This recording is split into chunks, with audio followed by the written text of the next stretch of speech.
মানসিক ভারসাম্যহীন বাবার চোখে পানি শুকিয়ে গেলেও আদরের সন্তানের কবরের পাশে প্রতিদিনই চোখের জলে বুক ভাসাচ্ছেন মা হাজেরা বেগম। শেরপুর সদরের চৈতনখোলা বটতলা এলাকার অনার্স পড়ুয়া আইটি উদ্যোক্তা মাহবুব আলমকে নিয়ে মা দেখেছিলেন সচ্ছলতার সঙ্গে বেঁচে থাকার স্বপ্ন।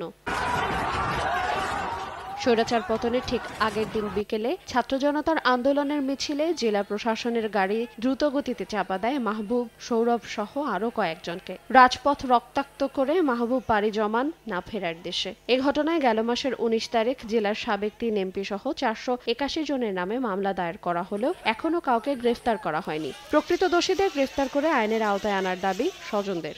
আমার ছেলে ইট কিনছে, আমারে সাফ করে বাড়ি করে দিব, সেই বাড়ি তুই আমার ছেলে কবরস্থানে বাড়ি করলো। আমার ছেলেরে যারা হত্যা করছে, যারা যারা গাড়িতে আসিল, তাদেরকে যেন সঠিক বিচার হয়।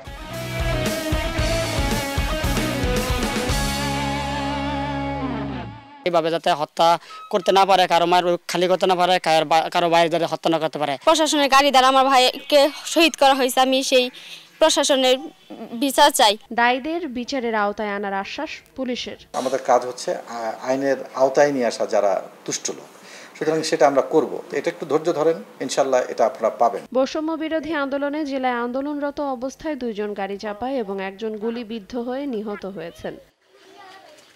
সময় সংবাদ, শেরপুর।